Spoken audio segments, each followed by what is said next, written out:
নাহমাদু ওয়া নুসাল্লি আলা রাসূলিল কারীম, আম্মা বা'দ। আউযু বিল্লাহি মিনাশ শাইতানির রাজীম। বিসমিল্লাহির রাহমানির রাহিম। আফালা তাতাফাক্কারুন। সাদাকাল্লাহুল আলিয়্যুল আযীম। এখানে যারা এসেছেন নিশ্চয়ই সচেতন এবং শিক্ষিত। আমরা আলোচকদের মাধ্যমে অনেক কিছুই জেনেছি, আরো জানার অনেক কিছুই আছে। ষড়যন্ত্র চলবে, এটা তো সাধারণ কথা। আপনার শত্রু আপনার ভিতরে ষড়যন্ত্র করবে না, এটা কেমন কথা? চার্চে দেওয়ার কি আছে? আপনার প্রতিপক্ষ আপনাকে হটাবার জন্য, তাড়াবার জন্য, দুর্বল করার জন্য ষড়যন্ত্র করবে না? এটা তো করবেই, এটা স্বাভাবিক। ওমাকারু ওমাকার আল্লাহ আল্লাহু খায়রুল মাকিরিন। ওরাও ষড়যন্ত্র করবে, আপনাদেরকে পদক্ষেপ গ্রহণ করতে হবে, এটাই বাস্তবতা। কিন্তু আমাদের ধারণা কি জানেন? আমরা সবসময় ভাবি আমরা সুফি মানুষ, দরবেশ মানুষ, আলেম মানুষ, আমাদের সাথে এরকম ব্যবহার কেন করতেছে, এই বেচারে কেন খারাপ ব্যবহার করতেছে, কেন আমাকে আক্রমণ করতেছে? আক্রমণ তো করবে, এইটি তো বাস্তবতা। জনাব মুহাম্মদ রাসূলুল্লাহ সাল্লাল্লাহু আলাইহি ওয়াসাল্লাম নামাজ পড়া অবস্থায় তার সের মোবারকের উপরে উটের পচা নাড়ি ভুড়ি চাপিয়ে দেয় নাই? কই, আমাদের কথা দিচ্ছে না এখনো। তা আমরা তো অনেক ভালো আছি এখন, আমরা তখন নামাজ পড়তেছি, ইমামতি করতেছি। ঈমান আনার কারণে আপনাকে আমাকে এখন হিজরত করতে হয় না, কিন্তু সাহাবায়ে কেরাম রাদিয়াল্লাহু আজমাইনদেরকে হিজরত করতে হয়েছে। এটা তো বাস্তবতা। অপমান সহ্য করতে হয়েছে। কারণ ষড়যন্ত্র চলবে, কিন্তু দেখার বিষয় আপনি কি করছেন, আপনি কতটুকু করছেন। যেমন আপনি চান সমস্ত মানুষগুলি মুসলমান হয়ে যাক, ঠিক খ্রিস্টানরাও চায় সমস্ত মানুষ খ্রিস্টান হয়ে যাক। আপনি চান সমস্ত মানুষ মুসলমান হয়ে যাক, ঈমানওয়ালা হয়ে যাক। তাহলে বৌদ্ধরা কি চায়, হিন্দুরা কি চায়? তারাও তো চায় সবাই হিন্দু হয়ে যাক। এটা তো বাস্তবতা। আপনি চান বিজয় হওয়ার জন্য, তা আপনার শত্রু কি চায়? হটার জন্য, দুর্বল হওয়ার জন্য। সেও তো বিজয় হওয়ার জন্য চেষ্টা করবে। দেখেন, যুদ্ধ চলতে থাকবে। সম্মুখ যুদ্ধ, ফিকরি যুদ্ধ। এখন আমাদের মাঝে সবচেয়ে বেশি যুদ্ধ কাজ করতে গজওয়ায়ে ফিকরি, চিন্তা যুদ্ধ। সম্মুখ যুদ্ধের চেয়ে আমাদেরকে হটাবার সবচেয়ে বড় পদ্ধতি হলো গজওয়ায়ে ফিকরি। যখনই গজওয়ায়ে ফিকরি শুরু হয়েছে, তখনই আমরা পিছু হটতে বাধ্য হয়েছে। দেখেন, জঙ্গে জামাল গজওয়ায়ে ফিকরি, জঙ্গে সিফফিন গজওয়ায়ে ফিকরি ছিল। ইস্ট ইন্ডিয়া গজওয়ায়ে ফিকরির মাধ্যমে। আজকে বাংলাদেশের এনজিওগুলি এদেশে সাহায্য করার জন্য এসছে।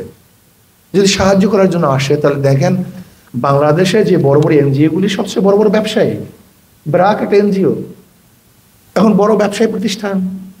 গ্রামীণ এক এনজিও, অথচ এখন সবচেয়ে বড় ব্যবসায়ী প্রতিষ্ঠান। এরা কি ব্যবসা করে, এরা কি খেদমত করে, একদিন চিন্তা করছেন? এরা টাকা দিয়ে সাহায্য করার জন্য আসেনি, এরা টাকা দিয়ে বাংলাদেশে বহুত ঈমান পাওয়া যায়, সেই ঈমানকে ক্রয় করার জন্য আসছে। ঈমানকে ক্রয় করার জন্য আসছে। পাওয়ার, ব্যাটারির কোনো দাম নাই, তার মধ্যে যে পাওয়ার আছে সে পাওয়ারের দাম। যদি পাওয়ার না থাকে, তাহলে ব্যাটারির এই বড় একটা বডির কোনো দাম নেই। এটা বোঝা। যদি ভিতরে চার্জ না থাকে, তাহলে ব্যাটারিটা বোঝা হয়ে যায়। ঠিক এই মানুষের মধ্যে, মুসলমানদের মধ্যে ঈমানি পাওয়ার না থাকলে, এটাও জাতির জন্য, দেশের জন্য বোঝা হয়ে যায়। ওরা ঈমানকে ক্রয় করার জন্য আসছে। হাজার হাজার কোটি কোটি মিলিয়ন ডলার ব্যয় করতেছে। কোথায় মুসলমানদের ঈমান আছে, সেই ঈমানকে ক্রয় করো।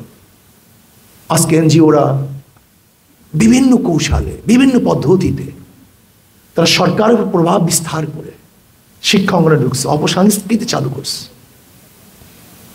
কিন্তু আমি প্রশ্ন করতে চাই, আমাদের দেশে ওলামায়ে কেরাম কি চিন্তা করছেন? আজকে শুধু খ্রিস্টান খ্রিস্টান, কয়জন খ্রিস্টান হয়েছে, কয়জন খ্রিস্টান হচ্ছে? আর আপনি কি চিন্তা করছেন কত মুসলমান নাস্তিক হচ্ছে, কত মুসলমান ইসলাম বিদ্বেষী হচ্ছে, কত মুসলমান ইসলামের বিরুদ্ধে বিরূপ ধারণা করছে? চিন্তা করতে পারি। আজকে হাজারো মুসলমানদেরকে বেঈমান বানাবার জন্য সরকার এনজিওদের ভিত্তিতে যে শিক্ষা কারিকুলাম প্রচার করছে, প্রতিষ্ঠিত করছে, এই পড়াশোনা করলে একজন মুসলমান থাকতে পারে না।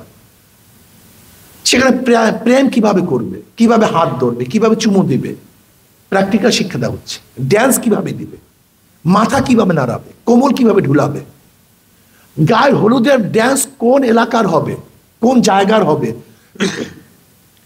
বাপ মা যদি তাকে কোনো বাধা দেয় তার প্রতিবাদ কিভাবে করতে হবে, কিভাবে মিথ্যা ছলনা করতে হবে, সব কিছু প্র্যাকটিক্যাল শিক্ষা দেওয়া হচ্ছে এই শিক্ষার মধ্যে।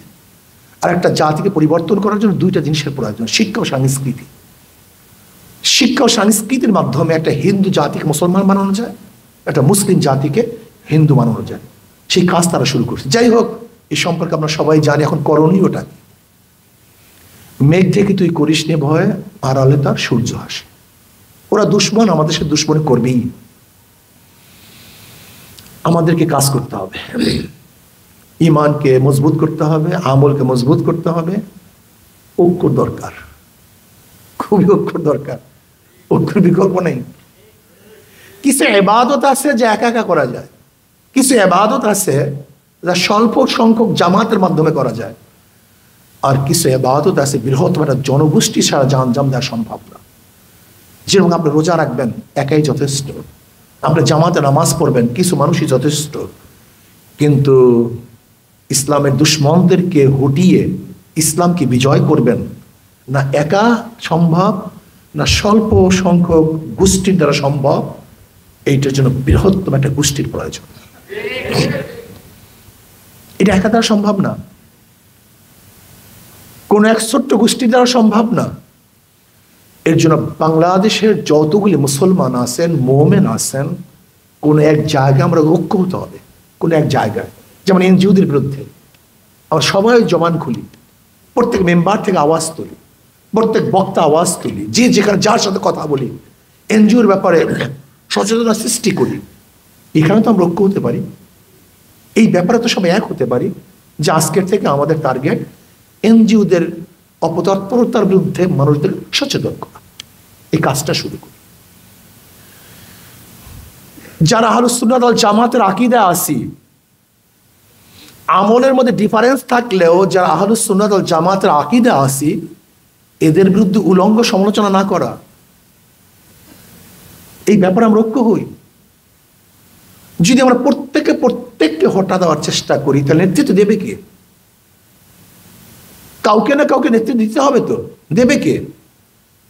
এর জন্য কমপক্ষে যারা আকীদার দিক থেকে এক, তাদের বিরুদ্ধে খুব বেশি সমালোচনা না করি। হ্যাঁ, সমালোচনা করব তাকে সংশোধন করার জন্য, তাকে ইসলাহ করার জন্য, তাকে হটাবার জন্য নয়। শত্রুতামূলক সমালোচনা করব না, বরং মোহাব্বতের সমালোচনা করব, ভালোবাসার সমালোচনা করব, যেন আমার ভাই সংশোধন হয়ে যায়, যেন সে ঠিক পথে চলতে পারে। যদি আমরা এই ব্যাপারে ঐক্য হতে পারি, তাহলে ইনশাল্লাহ বৃহত্তর শক্তি আমরা সঞ্চয় করতে পারবো, ওদের মোকাবেলা করতে পারবো। আর দেখেন, আমি কিন্তু স্টেজ ফিডিং ঐক্যে বিশ্বাসী না, আমি কলবি ঐক্যে বিশ্বাসী। দেখেন, স্বামী স্ত্রীর মধ্যে মাঝামাঝি একই বিছানায় থাকে, তার কিন্তু ঐক্য নেই।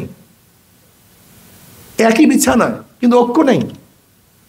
একই স্টেজের মধ্যে আমরা শত্রু একত্রিত হয়েছি, আমরা ঐক্য নেই। জনাব মুহাম্মদ রাসূলুল্লাহ সাল্লাল্লাহু আলাইহি ওয়াসাল্লাম মদিনায় কিন্তু হজ করুনি, ইয়ামানে, তাদের মধ্যে ঐক্য ছিল। আমি কলবি ঐক্য চাই। যে যেখানে আসি না কেন, আদর্শের দিক থেকে এক, নীতির দিক থেকে এক, ইসলামের দুশ্মনদেরকে দুনিয়ার থেকে উৎখাত করার ব্যাপারে আমরা সবাই এক, ইসলামকে প্রতিষ্ঠিত করার ব্যাপারে আমরা সবাই এক। যে যেখানে আসি না কেন, এক জায়গায় থাকতে হবে, এক জায়গায় আসতে হবে, এক জায়গায় কাজ করতে হবে।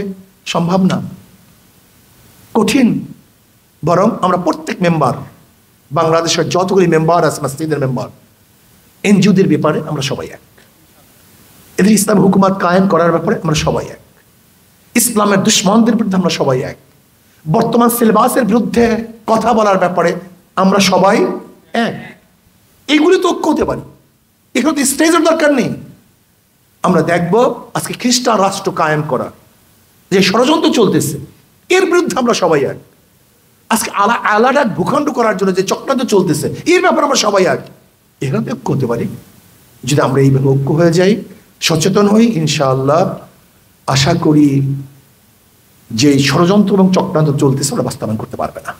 বরং আমি দেখতেছি বাংলাদেশে আজকেও কালকেও ইসলামী হুকুমত হবেই হবে, ইনশাআল্লাহ হবেই হবে, ইনশাআল্লাহ, কোনো সন্দেহ নেই।